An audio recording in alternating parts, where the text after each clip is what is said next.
Hey, welcome back to ZombieTactics today with another firearms training course review in the GunFu series. The GunFu series, of course, being all about things like training, weapons techniques, weapons manipulations, all with a strong focus toward citizen self-defense, not so much military or other kinds of applications. So, Tactical Response Advanced Fighting Pistol took this course in February of 2012, and it's been long coming for me to do this review. The reason why, how to put this, it's a difficult course to do a review of, and it's not a difficult course to do a review of because I dislike the course. Quite the contrary, I'd recommend it strongly to anybody who has the necessary prerequisites to take the course. Just take it. That's, my recommendation there. If you're looking for the short version, we're about a minute and something into the video already, and you can just turn it off now, and there's my recommendation. But you probably want to know a little bit more about that, particularly because this course is probably a little different than what you'd experience at a lot of schools, or a lot different than a lot of courses you'd experience. One of the prerequisites for taking fighting pistol, advanced fighting pistol, is that you've first taken Tactical Response's fighting pistol. Now, sometimes companies, they do kind of a thing where they've got prerequisites, and it seems a little bit like all they're trying to do is get more money from you. That you kind of say, well, I've taken all these other courses, I'm ready for the advanced course, I really don't need your basic course, so just let me into the advanced one. That would be, I think, based on my experience, having taken a lot of different training from a lot of different places, that would be a bad idea. You really, really need that prerequisite of having taken Tactical Response's fighting pistol course before taking the advanced fighting pistol class.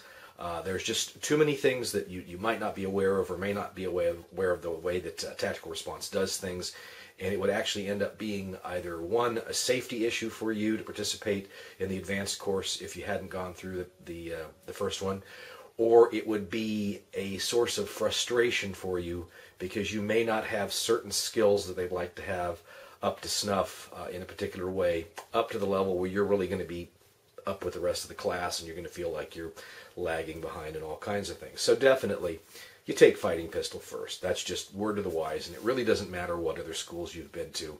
There's a certain path that they're on here that you need to be in that path in order to be successful in the advanced course.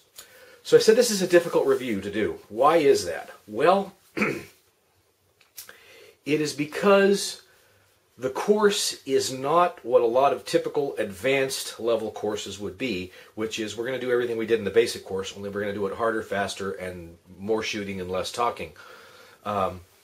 That's pretty typical for a lot of schools, that it's just more of the same thing, and we're doing it faster, or we're going to add some subtleties, or we're going to add a couple things to it, and we're going to shoot a heck of a lot of rounds. Not so much so with this course. I would say that the departure point for this course is as follows. This course assumes that you've got really good, solid weapons technique that you've gotten already from taking Tactical Response's fighting pistol course and maybe some other classes, and that on top of taking those courses, you've actually practiced this material somewhat to be at a reasonably good proficiency of operating your firearm. And now what we're going to do is we're going to concentrate more on aspects of things having to do with being in a self-defense or a fight situation than we are concentrating necessarily on pistol manipulation skills. Now, to some extent that's not true, because there's a lot of material in here having to do with one-handed shooting, one-handed weapons manipulation, quite a number of good drills having to do with marksmanship in a combat context or a self-defense context. So I don't want to give you the impression that there isn't any shooting going on here. There's a lot of that, and you should heed the recommended round count, which I think is, I don't know, look it on the website. I think it's like 1,000 rounds. I know I shot 1,000 rounds. So there you go. But what it does concentrate on is that, okay, it's not just a matter of having a gun. You're actually in a fight, and there's all this stuff going on. People might be throwing punches at you. Your first sign that you're in a fight for your life might be somebody having decked you, and now you're on the ground and somebody's trying to punch you in the head.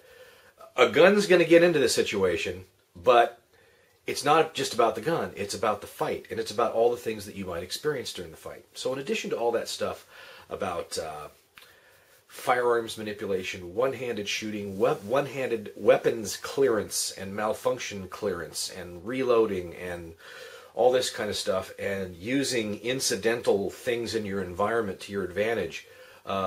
It's about being in a gunfight.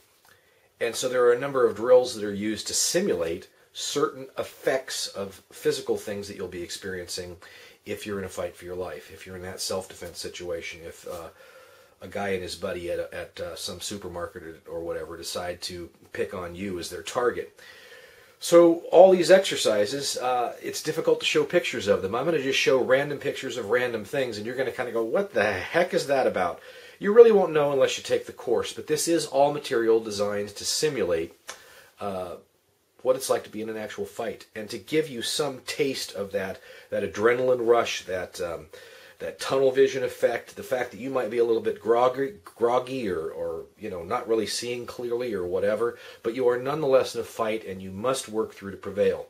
That is really what this course is about more than anything else. And the course material is excellent. I can't say really enough good about Jay and Steve and Scott, my instructors. Good guys, great sense of humor, definitely excellent instructors, kept us on track, kept us safe, kept us learning new things, and it was a tremendous experience all the way around. If you want to kind of ramp your self-defense skills with using a handgun up to the next level, I would heartily recommend taking a fighting pistol first, of course, and then going on to take advanced fighting pistol from Tactical Response. That's Zombie Tactics today with another firearms course training review, and we'll see you next time. Bye-bye.